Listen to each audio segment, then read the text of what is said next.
大家好，我鋪76嘅小七啦。今次見到咁大陣仗，就知道玩 PK 戰啦。嗱，試完咧就係咧，之前我哋都有試過 Sony 呢一套咧 Quad 嘅一個音響系統啦。咁但係咧當時我哋開箱試嘅時候咧，就其實未 update 晒嘅，因為咧連個 app 都未有啊。咁咧而我喺 forum 上邊咧就睇到好多嘅師兄咧就講第一代同第二代嘅分別，第二代就完勝咁話喎。咁啊我自己又未真正試過，梗係唔深識啦。咁所以咧今次咧我哋就借晒兩套翻嚟同大家實試一下咧，究竟呢個 A9 同埋 A9 Mark II 啊兩者之間嘅分別究竟係啲咩啦？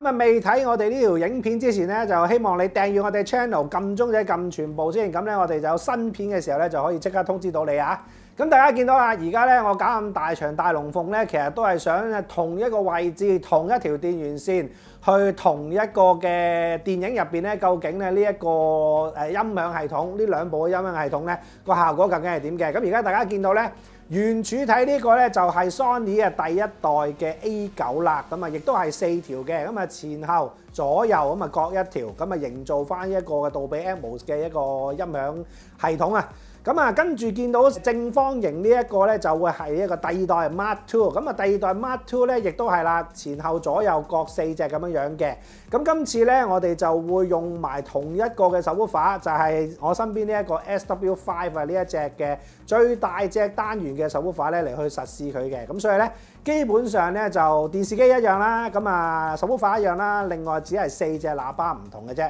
咁咧嚟去試下咧睇戲嘅效果，而中間咧我亦都會同大家分享埋咧喺 Mark II 上邊咧而家多咗個 app 啊，究竟有啲咩玩啊？好啦，而家我哋已經將個位置咧設定好晒啦。咁啊嗱，兩套嘅 A9 或者 A9 Mark II 咧，其實都好簡單就可以就將佢建立好嘅。咁只要擺翻一個控制器喺中間啦，喺個電視機下邊啦，跟住咧就前邊左右兩隻喇叭各放好佢，後邊左右兩隻喇叭各放好佢，4隻角落頭咁樣擺咧就已經 OK 噶啦。咁而且咧呢一套 Sony 嘅一個 A9 個系列咧，其實就唔需要講到明咧，係一定要好對稱咁樣擺下成嘅，因為咧好似譬如呢隻咁樣樣，可能你會擺咗喺呢一個位置啦。咁可能如果你屋企嘅話有個位置比較高少少嘅，你擺上去咧，其實基本上咧佢都壞得，因為咧佢係做一個嘅 Auto Cal 咧，就令到你個成個音場咧就做翻呢一個360嘅 Reality Audio 咧去做翻一個嘅奇緣效果啊。咁所以咧基本上咧就咁擺佢就 OK 噶啦。咁而我哋見到咧而家擺喺我哋前邊嘅一對控制器咧，其實就係包括咗有 A9 第一代同埋 A9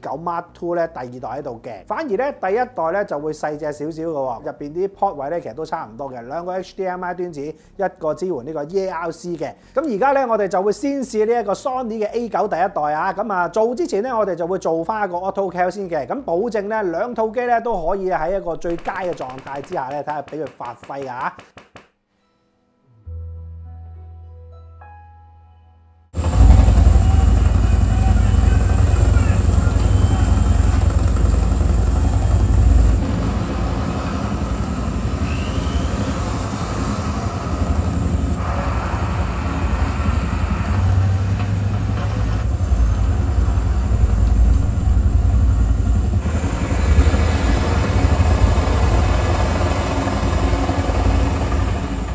跟住咧就係 A9 Mark II 嘅 Auto Cal 啦，新一代嘅 A9 咧仲可以用手機 app 咧去做 Auto Cal 添嘅噃，咁步驟咧就可以一步一步圖文並茂咁跟翻指示做就 OK 噶啦。咁好似咧要將手機嘅咪咧指向前方咧，同埋咧將呢一個手機放翻喺耳仔嘅水平位置嘅，咁呢啲步驟咧都係比起第一代咧做得仔細好多㗎。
啱咧就同大家咧實試咗2套嘅 4K UHD 電影啊，咁啊一套咧就係007最尾嗰集，另外咧就係 Civil War 嘅。咁呢2套咧特登揾 4K 碟嚟去播咧，就係因為想個 bit rate 高啲，試真啲呢兩隻喇叭咧究竟可以承受嘅程度壓力有幾大啊？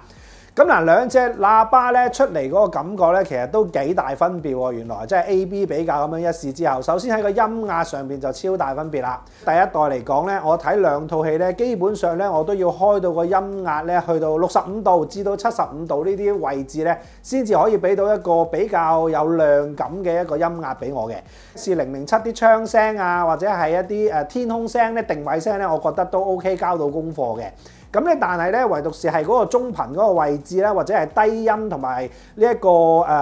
整體嘅環繞聲嗰個連接感咧，就爭少少，即係冇咁 full 啊啲中頻位置聲音。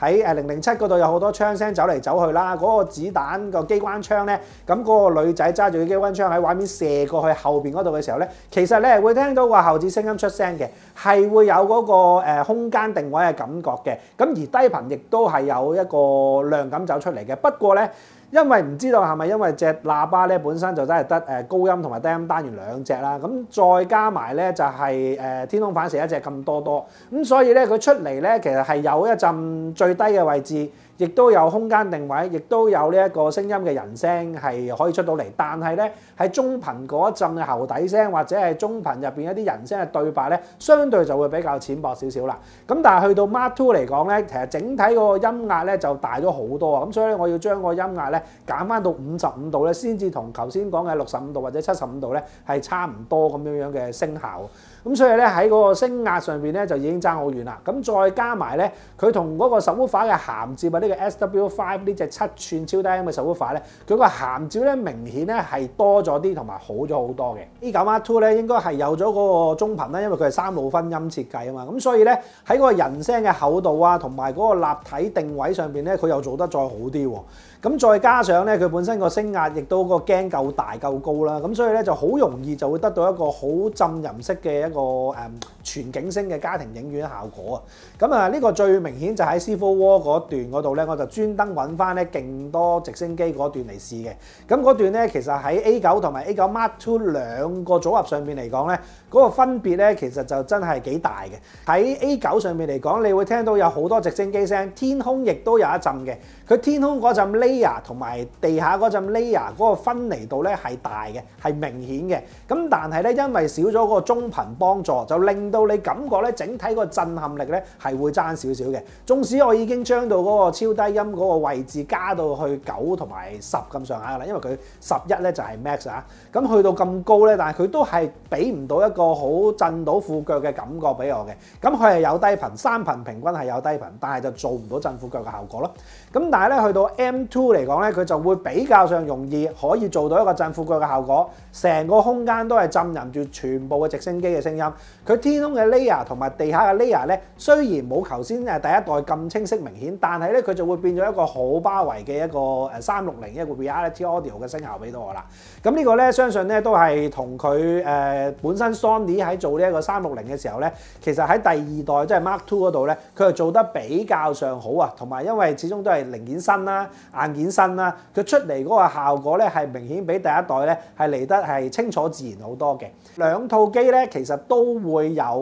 3個唔同嘅聲音選擇嘅，包括係用翻佢哋 Sony 自家嘅360 Reality Audio。另外咧就亦都可以用翻杜比嘅一個技術，亦都可以用翻 DTS 嘅技術。咁我頭先就係試360嘅一個技術咁樣去實試嘅。咁所以咧中間嚟講咧，我自己就會覺得，如果係 Mark II 咧喺對應翻 Sony 自家嘅360嘅 Reality Audio 上面咧，其實佢係做得好好多。咁好啦，咁啊試咗2套戲之後嘅感覺咧，就 Mark II 咧應該就稍勝㗎啦。咁啊究竟咧聽歌方面嘅效果係點咧？咁我而家就揾多2套嘅一個音樂電影嚟同大家再分享一下先。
啊，今次咧呢個壯舉終於都搞埋啦。咁啊試埋2套音樂類嘅電影啊，第一套就係《大娛樂家》，第二套就係《星夢動物園2》嘅。咁啊就揾咗 This Is Me 啦，即係《大娛樂家》。咁嗰段係比較激昂少少，跟住《星夢動物園》第2集就揾咗開頭嗰一段啊。A9嚟講咧，佢聽歌咧嗰個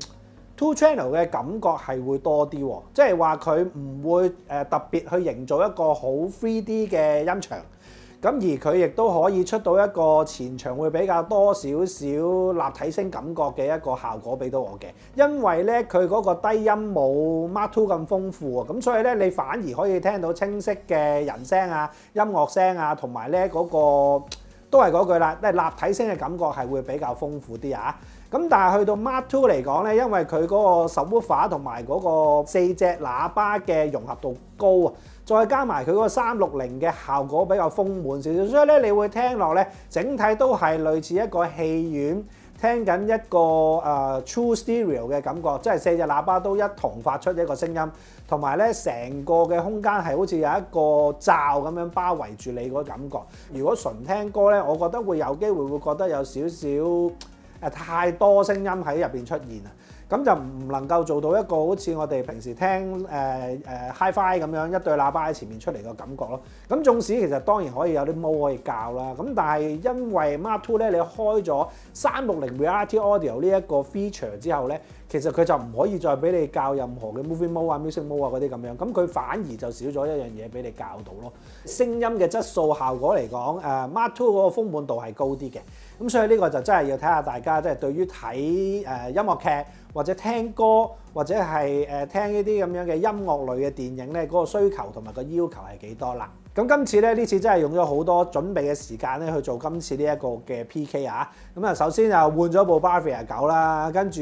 借埋隻 SW5 翻嚟啦。咁啊，而2套嘅 A9 同埋 A9 Mark II 咧，其實喺 set up 上邊咧都需要做翻少少工序嘅，因為A9 Mark II 嗰隻腳架咧就需要安裝啊，咁亦都要配線啊，亦都要做翻個連線啊，咁啊亦都做 update 啊，好多垃雜嘢。咁但係咧，今次呢一個嘅 PK 咧，除咗可以俾我都知道咧，究竟咧 Sony呢一個 A9 音響系統啊，呢個家庭影院系統啊，喺嗰個聲音嘅變化之餘咧，亦都可以咧同大家分享到。因為咧喺我哋討論區上邊咧，其實有好多師兄咧就入手咗 Mark II 之後咧，一直就讚不絕口嘅。咁而上次我去做呢一個Mark II 嘅開箱咧，又未能夠可以有個 app 玩到啦，又冇隻 subwoofer 喺度幫手去做翻成個嘅影院系統啦。咁所以上次嚟講，我覺得唔係太圓滿啊。咁但係今次咧，我就可以好好咁樣慢慢實試下咧，呢2套機嘅第一代同埋第2代咧，究竟個分別有幾大？咁而且我亦都可以知道咧喺使用上邊個分別。咁第一代咧，其實就會有一個電視機嘅 menu 可以俾翻你嘅。咁咧，大家可以轉翻個 HDMI port 就可以見到咧呢一個 A9 嘅 menu 咧喺入邊做 set up 啊、做設定啊、成啊咁樣樣。咁但係咧就有個唔好處喎，佢又冇 app 嘅支援喎。咁所以咧，如果要改 setting 啊、成啊，咁就只可以喺遙控度撳啦，同埋睇翻呢一個控制器前面嗰個 LCD 仔啦。咁啊，但係第2代咧就調翻轉喎，佢又會有 app，但係咧就會冇咗個電視機 menu 嘅。咁啊，兩者嚟講咧，其實有電視機 menu 係固之然喺 set up 上面，我覺得係方便啲嘅。喺設定最初設定都係方便啲嘅。但係當你設定好晒之後咧，你去使用嘅時候咧，其實反而你就會覺得有個 app 係方便啲啦。因為咧，譬如好似要轉嗰個360 Reality Audio 或者係轉嗰個 Atmos 嘅一個杜比玩法咧，其實都係要入翻去 menu 搞噶嘛。你遙控就咁做唔到啊。咁所以咧，有個 app 嘅時候咧，你就可以睇個 app 一篤，咁佢就會可以 apply 到。咁呢樣嘢我覺得有 app 係方便啲嘅。另外咧，喺 Mark II 上邊咧，佢仲加入咗支援呢個 IMAX Enhance 嘅音效功能。咁變咗咧，你求其咧就睇啲咩都好啦，譬如睇5.1嘅信源啊，你睇杜比 Atmos 嘅信源啦，你都可以開翻呢個 IMAX 嘅 Enhance 嘅功能咧，令到你嗰個低頻量感咧可以再增加嘅。咁呢個咧，我覺得都係一啲 Mark II 嘅 feature 啊。2套機咧，其實咧而家咧以我所知咧，都喺 Sony Store 好似仲有得賣嘅。咁啊，但係咧，如果咧大家真係話一個家庭影院嘅愛好者啊，亦都好中意一個浸淫式嘅影院效果，又唔想咁複雜玩無線嘅音響系統嘅話咧，我覺得咧 A9 Mark II 咧應該會啱你少少嘅。咁但係你話唔係喎，我一個入門嘅朋友，我只係想屋企咧就唔好用電視機嚟去睇戲咁慘，我又唔中意懟條3巴喺度，咁我又中意有4隻喇叭咁樣分別擺開。獨立嘅，好似聽歌都會靚聲啲。咁我覺得 A9 都可以夠用啊。咁但係咧，姑勿論點都好，我都建議大家咧點都要加翻隻 subwoofer，咁咧出嚟嗰個家庭影院嘅震撼咧就可以做翻一個比較上企理同埋一個試正嘅效果啦。好啦，咁啊今日咧呢條片咧就嚟到呢度啦。咁如果大家咧對今次我呢個 PK 有啲咩意見咧，有啲咩想分享翻咧，可以喺呢條片下邊留言話翻俾我聽嘅。咁我睇完之後咧，睇下有啲咩可以咧就盡快覆翻大家嚇。好，咁啊，今日條片就係咁多啦。如果大家喜歡呢條片，請俾個 like、subscribe 我哋嘅 channel，再撳下我哋鐘仔，我哋好嘢就會通知佢哋睇㗎啦。下次再見，拜拜。